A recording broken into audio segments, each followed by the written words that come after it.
Hello guys and welcome to part 4 of What If Issei was in Aincrad. So this is gonna be a longer video. Given that this is a longer chapter, if you like the video please consider liking the video and commenting what you thought down below. As usual the link to the author's story will be down below so please show them support. Anyways let's get on to the video. Chapter 3, The Dragon's Fear. I don't care how many times you ask me, my answer will still be the same.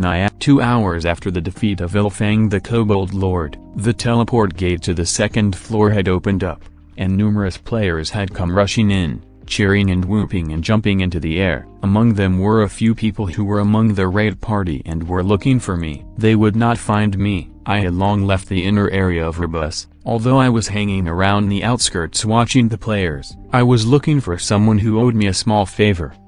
Small favor. I had just put myself on the wanted list of several dozen players. She'd better return the favor. Argo had dashed out of the gate at top speed, and hadn't stopped running. She headed straight outside the area. I found out why a few seconds later, as 2 more people dashed out of the gate and followed her at top speed. The fact that they could follow Argo, who had focused most of her stat points on Agi, was surprising in itself. I was mostly sure Argo would be able to outrun them, until I recognized the ninja-type gear her pursuers had. Argo was being pursued by 2 beta testers, and these guys weren't the nice ones. So, I opened my menu, chose the pursuit skill, selected Argo's name and hastily followed the disappearing footsteps that became visible. Contradictory? My pursuit skill wasn't that high. I followed them up to a valley where they finally stopped, and that's when I heard Argo say that in her nasal voice, though more intimidating than usual. One of the 2 ninjas replied in the voice of someone who knew, definitely knew, that they had figured the other person out. You don't plan on keeping it to yourself, and neither do you want to share it to just anyone. That means you want to increase the price. Gozaru. It wasn't a question. The guy was completely sure of his opinion. And apostrophe Gozaru. Really? These 2 ninja fanatics were beta testers who, like Argo, had focused most stat points on Agi. 2 annoying idiots from the beta test. During every battle we'd engage in, they'd move to the front, and confuse the monsters with their evasive speed, and when things got bad for them, they'd make a quick retreat and leave the monsters to attack any nearby party of players instead. 2 words can summarize them: evil shinobi. Watching from my viewpoint on a 5-meter high rock above their eyesight, I continued watching the exchange. It's not about the price yet. I just don't want to be blamed after I sell that info. The second ninja then retorted, why would we blame you, Gozaru? No matter the price, we'd still be thanking you. So just tell us already about the extra skill hidden on this floor. That made me stop. An extra skill was one that you couldn't normally get in your skill tree without some sort of special conditions. In other words, they were hidden skills. However, the only ones I had found during the beta test were meditation and katana. Meditation was something that allowed you to recover faster and shortened the time of negative status effects.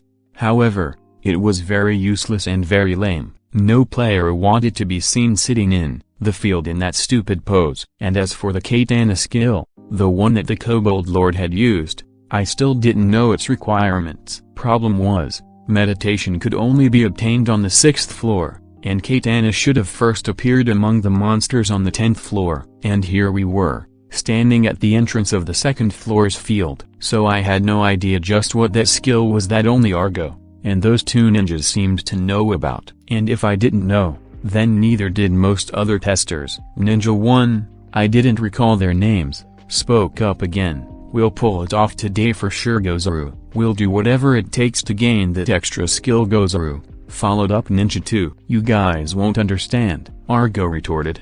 No matter what you say I won't sell the info, Goza. Oops, I mean I won't sell it. Sparks seemed to rise from that battle of verbal tics. So it was then I decided to jump down between the 2 parties. Who are you, Gozaru? Spy from another clan? Really? These guys were that much into the act of being ninjas? You could call them a type of Chunabiu, I guess. Right then, you 2. What were your names again? Caddy? No. Pesky? No wait. Kotaru and Ijuk from the Fuminingun Guild. Gozaru. It seemed I was already able to enrage them. Right, I said, clapping my hands. Now then, what could I say to lower the tension here?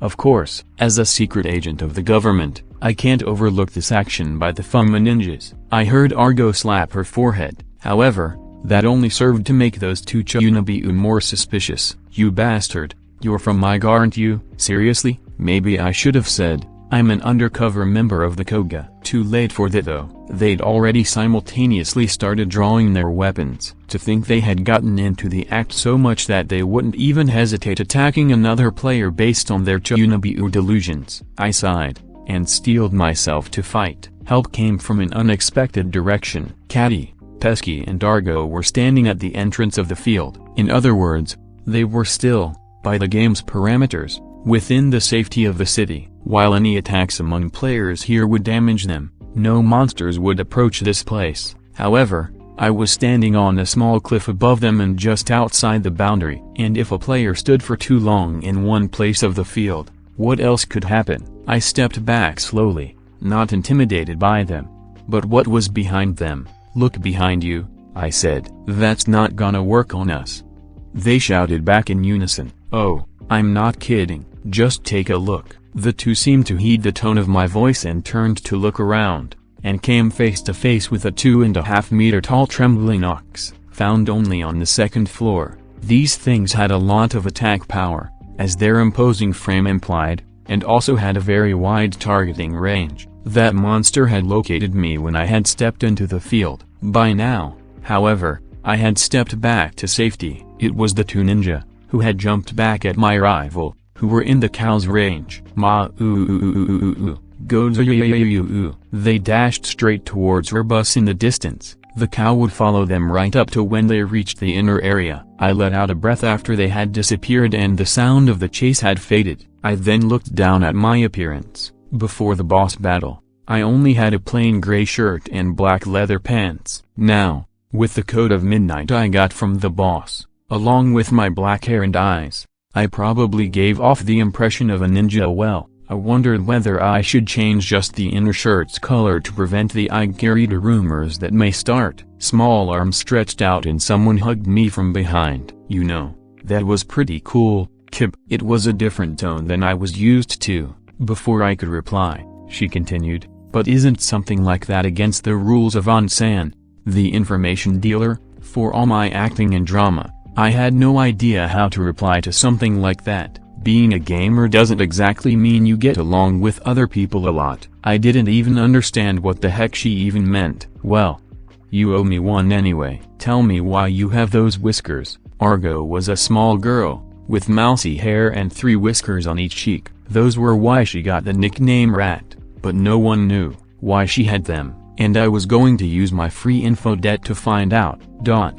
Okay yo, just wait till I take the makeup off, she whispered. Then suddenly she drew away from me and exclaimed, no wait, I'll change what I'm telling. I'll tell you about the extra skill hidden on this floor. In a matter of seconds, Argo had returned to her usual cheeky expression. I promised you any piece of info, so I will tell you. However, you're gonna have to promise me not to blame me. You said that to Caddy and Pesky too, but I don't get why. Promise me first, Kib, she said, making a sly grin. I had an extremely bad feeling about it, but I shrugged it off and said, alright, I promise that whatever happens, I won't hold a grudge. Great, now follow me. Nyan. The path we followed afterward should have been impossible to traverse without a map or unlimited vigor. We had to climb cliffs, get into a cave, and use a small stream like a water slide. 3 times we ran into battles, but none of them were difficult for me. 30 minutes later, we had reached the summit of a particularly high mountain near the edge of the 2nd floor. The summit was a clearing surrounded by cliffs. All that was there was a single tree, a spring, and a small hut. Is it here? I asked, knowing it was obvious. Argo still nodded before walking to the hut and opening the door. There wasn't much inside, some meager furniture, and a monk-like middle-aged man. When I say monk, I mean a well-built, bald, bearded kung fu kind of monks. Above his head was the golden question mark, indicating a quest starting point. Argo nodded at my curious look and said, this NPC here gives the martial arts extra skill Naya. Whether you'll want to take the quest or not is Kib's decision. 9. Martial arts? My guess is it's a skill that allows you to attack with your bare hands, which means it's useful if you drop your weapon or its durability runs out. Oh, then it's actually useful, unlike meditation. So then. That's why those ninja wanted it. Argo didn't seem like she understood, so I explained it to her. When you hear the word ninja you normally associate it with shuriken and katanas, right? It's a bit different in gaming. Removing the head of an opponent with a single strike from your hands was a particularly popular ninja skill among that kind of games. Knowing that skill was a mark of your expertise in those games, Katia and Pesky were most likely after the martial arts skill in the hope of being able to make their ninjutsu complete. Explaining this far, I frowned as a thought came to me. Hold on, if they didn't know about this place, and they were pestering you about it, knowing that you knew the place, how did they even know in the first place about the martial arts extra skill? Argo hesitated only for a second. Here's a bit of info out of goodwill. Right before the beta test ended, an NPC on the 9th floor revealed that there was a martial arts master here on the 2nd floor. Those two ninja must have heard it from that NPC. I found out long before that though, and ever since the official server launched, they've kept bugging me to sell the info about this place. You could have just said I don't know, I pointed out. Argo looked hurt. That single I don't know would have destroyed my pride as an information broker. So you chose to say I know but I won't sell it. I can understand that, but, I sighed. So why were you saying things about not keeping a grudge? It's not like you don't already have enemies in your trade. Grudges from buying info are forgotten in 3 days. This is something else. Even if it's lame, you have to keep it your whole life. I noticed Argo trembling, but I had no idea why. That same bad feeling came back and was dismissed. Well, it's not like I don't need this skill, so don't worry, I promise. No matter what happens, I won't blame you. I walked up to the old man sitting in a Zen position. The NPC in the Tao outfit looked at me and said, "Thou wishes to be a disciple?" The guy even spoke in archaic language. Seriously, Kayaba had no imagination. Yeah, even though there shall be a long and steep road of training, I'm expecting no less. The question mark changed into an exclamation mark and the log at the corner of my vision verified my acceptance of the quest. The old monk, my new master, walked out of the hut to a huge rock at the corner of the garden behind the hut. It was about 2 meters high and 1.5 meters wide. The bald monk tapped it and said, while stroking his beard, "Thine training is merely one. Split this rock with thine palms alone. Once thou succeeds, I shall impart to thee all my knowledge." Hold on, what? I tapped the rock with my hand. It felt almost exactly as hard as the immortal objects, the things in the game that you couldn't destroy. This was definitely impossible. I turned back to the monk, preparing to cancel the quest. "When until this rock is split, thou art forbidden to leave this mountain. Thou must also demonstrate it in front of me." And out of nowhere he fished out a paintbrush and a pot. The bad feeling came back with 10 times the intensity, and before I could say anything the paintbrush was dipped into the pot and then blurred towards my face. In that very instant I knew how Argo got the whiskers. I screamed pathetically and fell back. I glanced at Argo whose face showed deep sympathy, and barely restrained laughter. Immediately I tried to wipe my face, but the ink seemed to have already dried. The monk looked at me, nodded, and then said, "Thou may not lose that mark until thou has completed the training. I believe in thee, my disciple." With just that, he disappeared into the hut. I didn't move for a whole 10 seconds before I finally decided to confirm my hypothesis. "Let me guess, Argo, you accepted this quest during the beta test, but gave up on clearing it, right? You had to keep playing with those marks for the rest of the beta test. And after the official game started, you decided to live up to your nickname of the rat and used makeup to put back those marks to use as your distinction as an info dealer. Am I right?" "Excellent. That was an excellent deduction." Argo said, clapping. "Congrats, Kib. You obtained the info on both the reason behind the whiskers and the extra skill.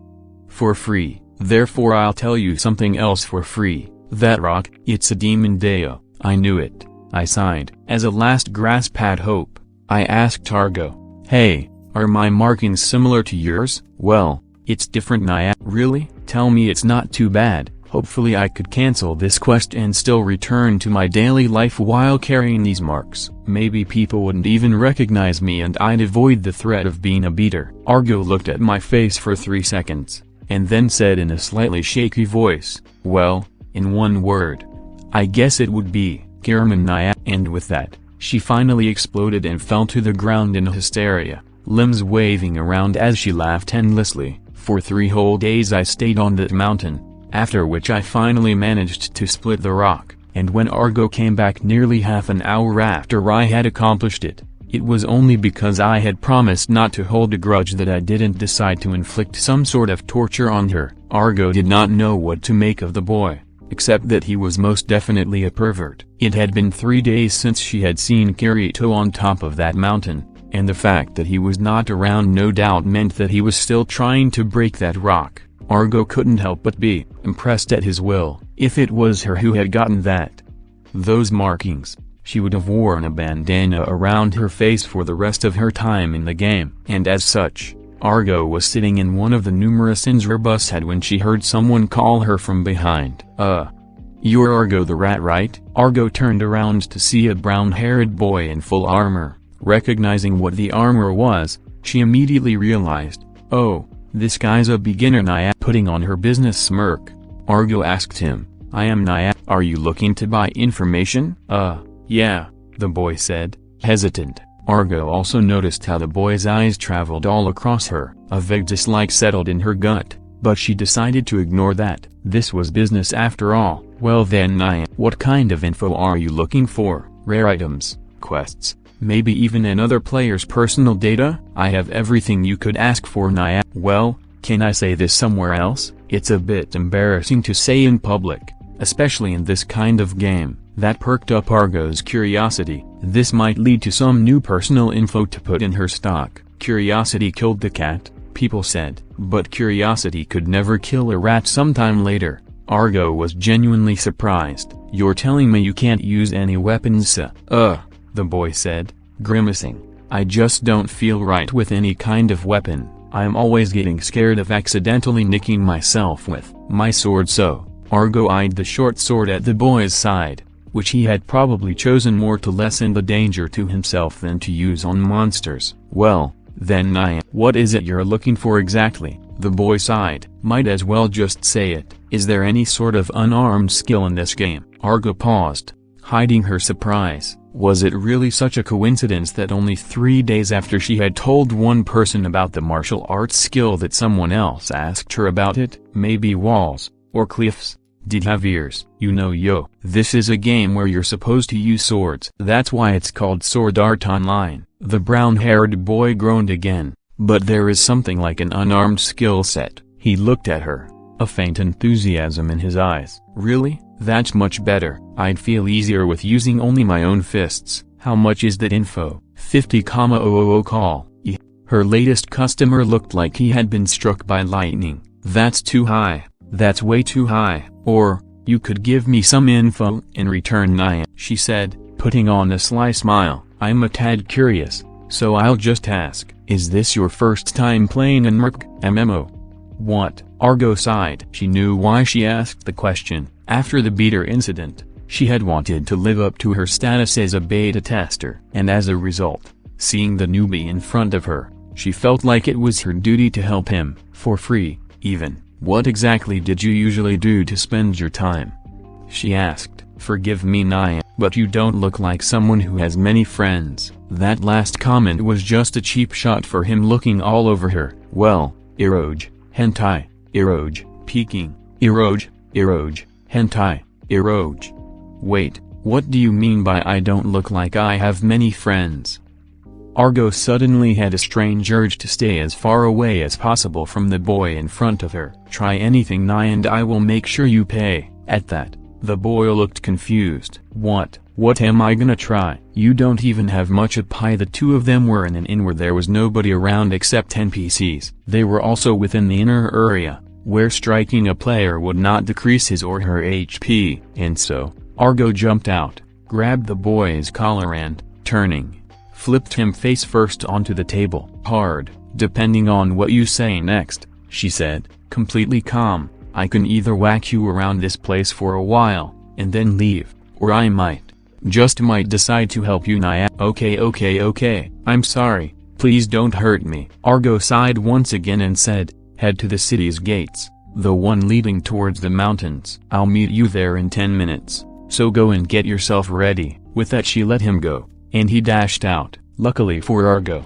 and unluckily for the boy, nobody had been around to see Argo break her composed, yet impish expression. She would make sure to teach him a lesson so that he did not try anything out in the field, where she couldn't simply teach him another lesson. Argo decided then and there that she now had a free piece of information to sell to female players about a brown-haired lecher. I very nearly panicked when I saw Argo again, because, regardless of whether she had seen my face before or not, those markings were still embarrassing. I had not looked at my reflection until the instant I had completed the quest. I had forgotten the fact that I had completed that quest when Argo arrived 30 minutes afterwards. I remembered just in time not to make a scene and give her information which she would gain a profit out of and I would lose dignity out of. And so I nearly didn't notice the other person she had with her. Ah, Kib!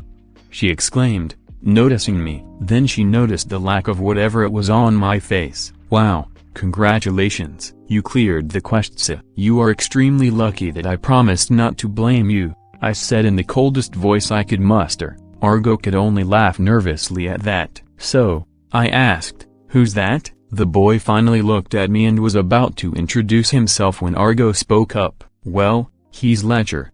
No wait, pervert. No.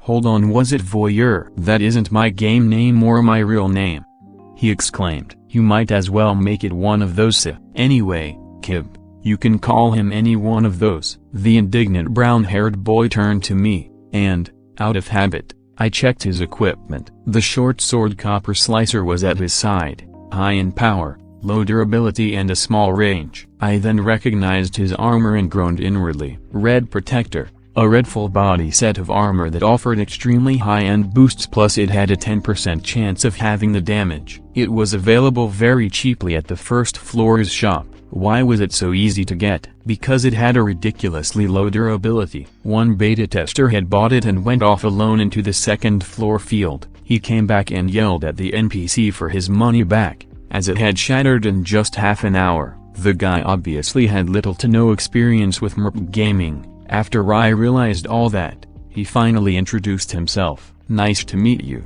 My name's HK Eyes, but you can just call me Eyes. Voyeur here wants to learn the martial arts skill, Kib.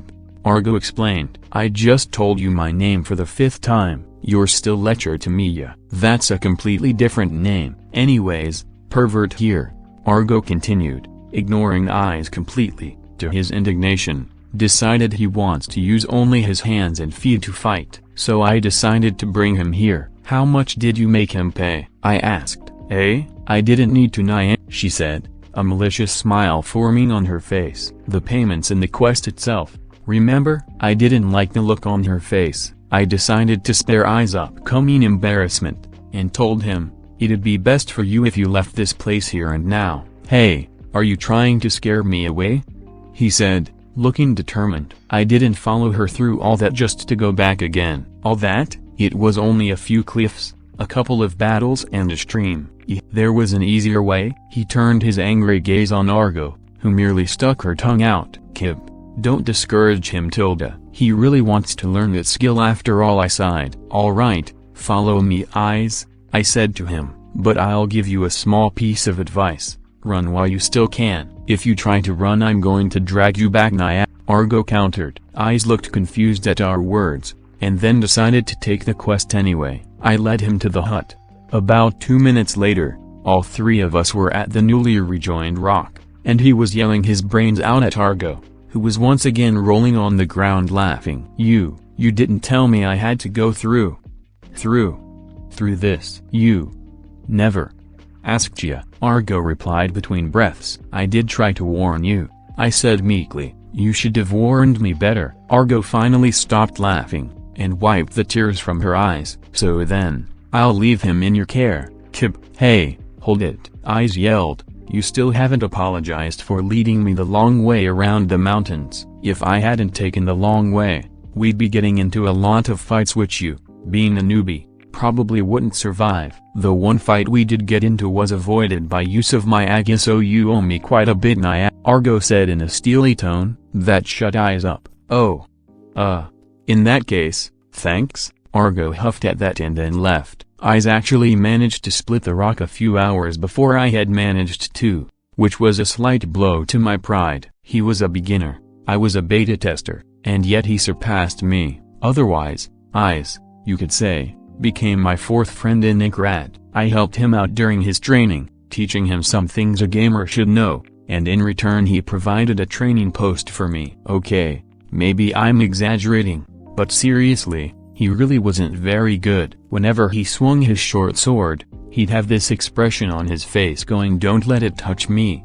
And as a result couldn't fight properly. Even though he was wearing a full body armor, he still couldn't overcome that fear. Normally, if Sao had gone as we had thought it would, nicking yourself with your own sword would have been a laughing matter. If we died in the field, we'd reappear in the town's plaza and sheepishly say, "Guess I lost." But Sao was no longer a recreational game. It was still a game, but not one you played. I seemed to understand it really well, and as such he, never having played a proper game before, chose to use what looked best to him, a full body armor with high defenses and a short sword with high power. He ignored the durability completely. I also found out why Argo had called Eyes various synonyms of pervert. The night after he had completed the quest, we were still up on the mountains. None of us felt like going back yet. And strangely, here on the summit of a virtual mountain, we built a virtual campfire and had a real camp of sorts. "What does HK stand for?" I asked him, who was prodding the fire with a stick. "Eh? Oh, it stands for Harem King. What? I'm serious. That's my dream." "Really? What sort of reason did he have for joining the game if that was the case? Although, right now, we've all got our real faces, so I guess HK Eyes is pointless." "You can call me Stop," I said, raising a hand. "Not that I mind. But speaking about your real life has become taboo among the players. People are afraid that if they start missing the real world more, they might once again realize that the game is impossible." "That's crazy," he countered, pointing the stick at me. "If you start missing your real life, doesn't that mean you're only reminding yourself of everything you have back there? Doesn't that just give you more reason to fight?" "Well," I started, not sure how to explain. "Put it like this. Suppose you're standing at the bottom of an infinitely high mountain. Somehow, your house got stuck on top of that, along with the rest of your family. You start to climb, trying to reach them, but then you start remembering just what it is you've lost that's all the way up there. Well, I just keep climbing. No wait, let me finish." And as you're thinking all that, you look around and you suddenly realize that the mountainside itself has everything you could need: houses, food, recreation, even other people who are in the same situation as you. So you're not alone. Human instinct at that point would suddenly speak up. "Hey, if you can't really reach your old house, this isn't such a bad compromise, is it?" At some point, they might really give in to that. "Oi, querido, that's bullshit and you know it. We're not getting any food here. Every one of us is on a hospital bed connected to God knows how many tubes and slowly getting thinner." And that's where the problem is. Some players don't want to think about reality, which means they don't think about that either. They know, obviously, but looking at the game once again, they realize, why don't we just wait it out? We're gonna die anyway, so why do anything at all? Let's just enjoy whatever tiny entertainments this world has to offer while waiting. "Yeah, but this game isn't the infinite mountainside you're talking about," I said. I really didn't understand half of that, but hey, the first floor was cleared, right? It means that this game isn't impossible, so we can still try to fight. I really didn't get how he was being optimistic. Just talking about that gave me a sinking feeling. I decided to quickly change the topic. "Hey, Eyes, if you didn't come here to actually play the game, then why did you enter Sao, huh?" "To meet up with some cute girls, of course." At that completely Eyes-like response, he was such a unique person I already made him into an adjective. I couldn't help but sigh and cover my face. "You really are some sort of pervert, aren't you?" "Can't help it," he said, laughing. He didn't even try to deny it. There was more small talk until we both decided to sleep. I was still thinking of how optimistic Issei was. Sure, this game wasn't impossible, but it was the thing right below impossible. Also, 2,000 players were already dead. How many of us would be alive by the time we reached the 100th floor? I glanced over at Issei, who was snoring on the other side of the dead campfire. People who were as optimistic as him was what we really needed on the front lines. Even if he had no idea how these games worked and only came here to satisfy his lust. I didn't know back then that Issei would be the first one to break under the death game's pressure. The next morning we planned to make our way down. I made sure Issei understood that he was to stay back during any and every battle and let me handle it. Before we left, however, we trained the martial arts skill for another hour or so, and got ourselves a third skill each.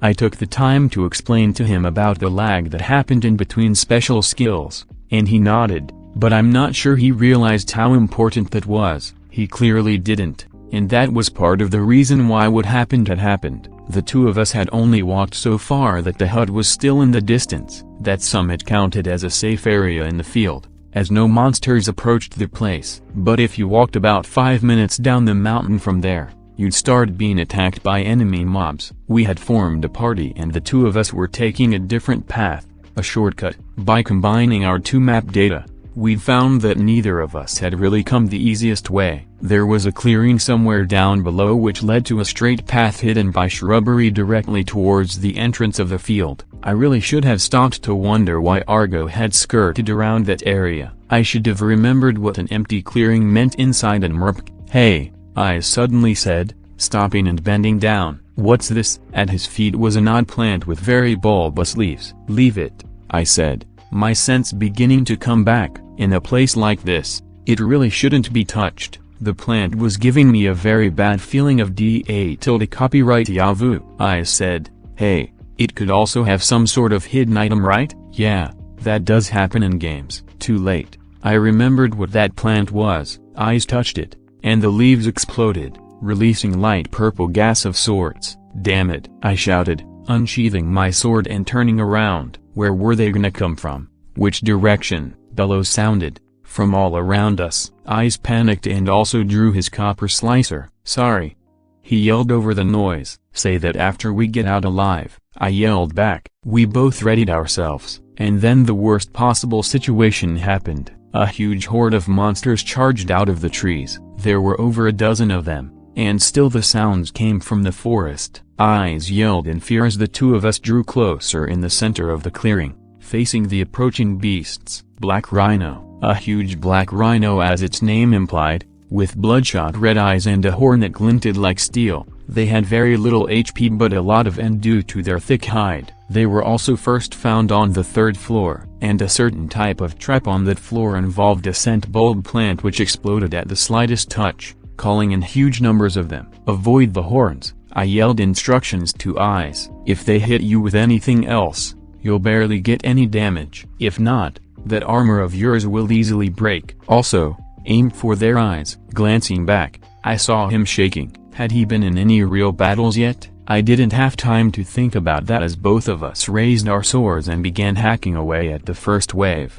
I tilted my body to the left to dodge the first horn and stabbed my neo blade directly into the monster's left eye. That being its weak point, it shattered into polygons almost immediately. I jumped over the second approaching one, swinging my blade upwards to slash out its eye, and it roared and got struck by another rhino that had been aiming for me from the left. That made 2 down. These monsters did not need sword skills to finish them off if you were of a high enough level. Even if you were a really low level, 2 or 3 timed stabs in the eyes could take care of it. I jumped back and thrust my sword forward, just in time for it to move past the horn of a rhino attacking from my right and killing it. Slamming the flat of my blade at the side of a 4th horn, I switched the sword to my left hand and dashed forward, swinging it in a wide arc and striking one in the eyes and digging the blade into another one's hide. Another slash killed that one, and for the moment my immediate surroundings were clear. I then risked a glance back at Issei and my heart missed a beat. Issei was facing off about 3 of them simultaneously. The advice about timing his sword skills had gone over his head. He was basing all his fighting on said sword skills,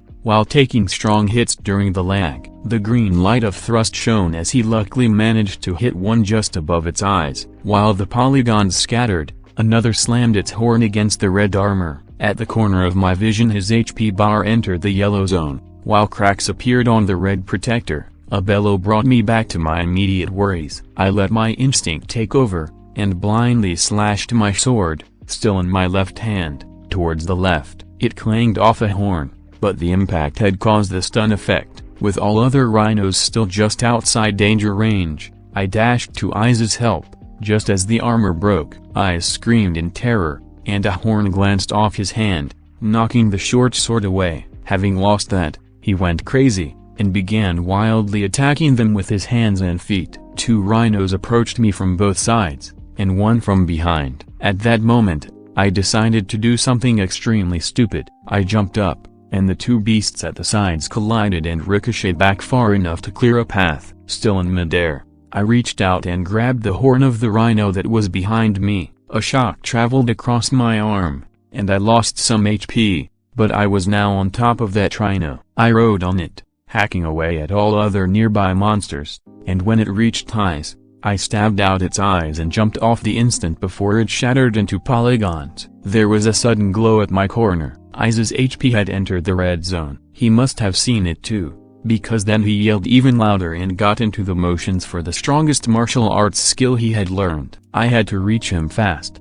Beast Slayer had tremendous attack power, but an extremely long lag time, long enough for 3 of the black rhinos to kill Issei with one blow. While running, I lowered my body and raised the sword above my head. I stopped for a fraction of a second once I got in range, and a Neo blade began glowing neon green. I activated Sonic Leap, and dashed at top speed towards the assailants, bringing my sword slanted down. One was killed immediately with an accurate strike, another one had its horn broken off, a rare drop.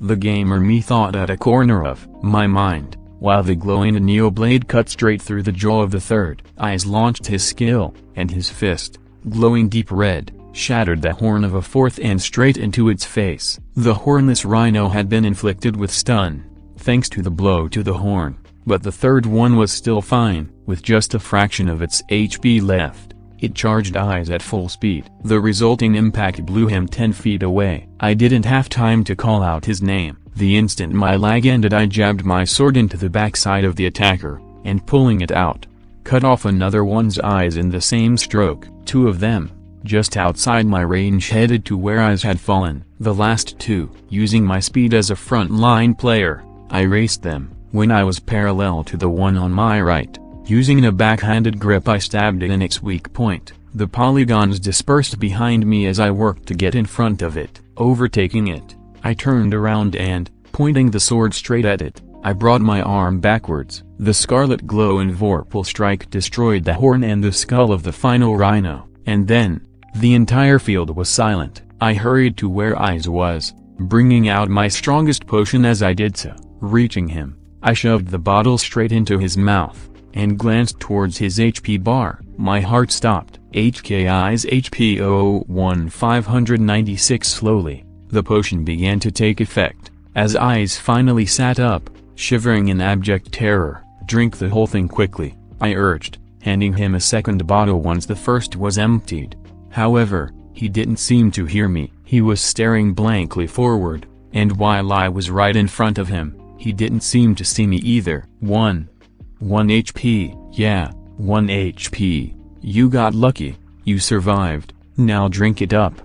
I died. I nearly died. Oi, Issei, get a hold of yourself. While I shouted at him, I also realized just how close he had gotten. The chances of him surviving that last strong hit with just a single hit point were less than 1 in a million. That highly impractical armor was what had saved him. Had it broken even 1 second earlier. Kirito, you were right. All of us. We really are going to die. Shut up now, I said, grabbing the second bottle out of his non-responsive trembling hands and shoving that one into his mouth as well. His HP bar returned to the yellow zone. This game. This death game. It really is an infinite mountain. We're dead. We're all dead. He yelled suddenly, spitting out the bottle and jumping to his feet. He ran, not towards the town, but back towards the monk's hut. "Hey, Ice, Ice," I called, but he didn't hear me. I had no choice but to follow him. After that incident, Ice would not walk 10 steps away from that hut. He stayed there for 2 days, making no move to leave. I couldn't just leave him be, but I also realized that nothing I tried would work. Sword Art Online had completely broken his spirit in one fell blow. I had to leave him there. The spring contained drinkable water, and the monk made a rabbit stew every night, always 2 bowls, the second of which you could take without any reaction from the NPC. The lone tree also had apples in it, so his hunger and thirst wouldn't be a problem. Just that one near-death battle had given the kid with dreams of becoming a harem king a crippling fear of death. He would not even dare to leave that safe area in case he ran into a situation like that again. The trauma had struck him far too hard. All I could do was let him stay there and recover. It may be slow, it may even be never, but that was all I could do. I had my own mission, to clear this game. I had to clear this game, not for just my own sake anymore, but also for the sake of those who had broken like Ice had. I had to help them. As a beta tester, even as a beater, I had a duty to lead the other players back to the real world. If only I had realized that sooner, and taken the lead along with every other tester on the very day the game had begun. Could all this have been avoided then? It had only been 2 floors. There were still 98 more floors to open, and 99 floors to clear. Was it possible? Was it really possible? Or were we all trying to scale an infinite mountainside? That was the last time I saw Eyes in Aincrad. I was sure he didn't die, but I did not know whether or not he ever went back to his former self. And that is the end of chapter 3. If you are enjoying the story, please show the author support like I said at the beginning of the video. If you aren't subscribed already, you have already most likely watched 4 of my videos, so you seem to be enjoying the content. Anyways, I hope you all have a great day, and this is Ultraverse What If signing off.